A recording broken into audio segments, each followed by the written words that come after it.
এক বৃদ্ধা হঠাৎ চিৎকার করে বলে ওঠেন, ও আল্লাহ গো, বিমান থামাও, আমি যাবো না, এখানে পান খাওয়ান যায় না, জানালা খোলন যায় না। হঠাৎ এমন চিৎকার শুনে যাত্রীরা চোখ বড় করে তাকিয়ে আছেন, কারণ মাঝ আকাশে বিমান থামানো এটা তো অসম্ভব। কিন্তু বৃদ্ধার কাছে কোনো যুক্তিই কাজে আসে না। বিস্তারিত থাকছে ডেস্ক রিপোর্টে।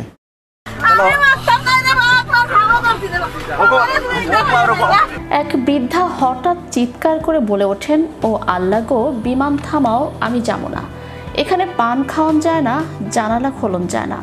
হঠাৎ এমন ঘটনায় কেবিন ক্রু এবং যাত্রীরা চোখ বড় করে তাকিয়ে আছেন, কারণ মাঝ আকাশে বিমান থামানো এটা তো অসম্ভব। কিন্তু বৃদ্ধার কাছে কোনো যুক্তিই কাজে আসে না। যাত্রী নিয়ে আকাশে উড়াল দিয়েছে বিমান। বিমানটি তখন 1000 ফুট উপরে। কেবিনে শান্তি এবং নিয়মের পরিবেশে যাত্রীরা নিঃশব্দে বসে আছেন। কেউ পত্রিকা পড়ছেন, কেউ বা জানালার বাইরে আকাশের বিস্তৃতি উপভোগ করছেন, কেউ আবার চোখটা বন্ধ করে নিঃশ্বাস নিচ্ছেন। মনে হয় পৃথিবী হয়তো একটু থেমে গেছে। কিন্তু হঠাৎ সে নিস্তব্ধতায় যেন এক বিস্ফোরণ। এক বৃদ্ধা হঠাৎ চিৎকার করে বলে ওঠেন, পান খাওয়ান যায় না, জানালা খোলন যায় না, বিমানটা থামাও, আমি যাবো না। হঠাৎ এমন ঘটনায় কেবিন ক্রু একটি বিব্রত হয়ে যান।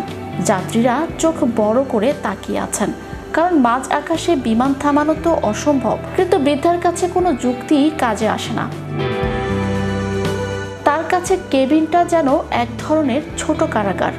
এক স্থানে দীর্ঘক্ষণ বসা, বাতাস বন্ধ হওয়ার সবচেয়ে বড় কথা, প্রিয় পান খাওয়া যায় না। সহযাত্রীরা তাকে শান্ত করার চেষ্টা করছেন। কেউ বলছেন, দাদি বসুন, কিন্তু তার রাগ তো আরো বেড়ে যায়। চোখে অশ্রু আর চিৎকারে সরলতা ফুটে উঠেছে। একজন সহযাত্রী পান নিয়ে শান্ত করার চেষ্টা করলে বৃদ্ধার চোখে যেন ক্ষুধার্ত হাসির এক ঝলক দেখা যায়। কিন্তু তার চিৎকার থামেনি। জানান তিনি যাবেন না বিমানে। যাত্রীরা একদিকে তো আতঙ্কিত, অন্যদিকে হাস্য রসে মেতে ওঠেন।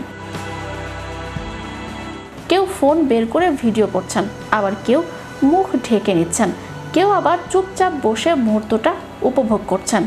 এই ছোট্ট ঘটনার ভেতর দিয়ে যেন ভেসে ওঠে এক বাস্তবতা।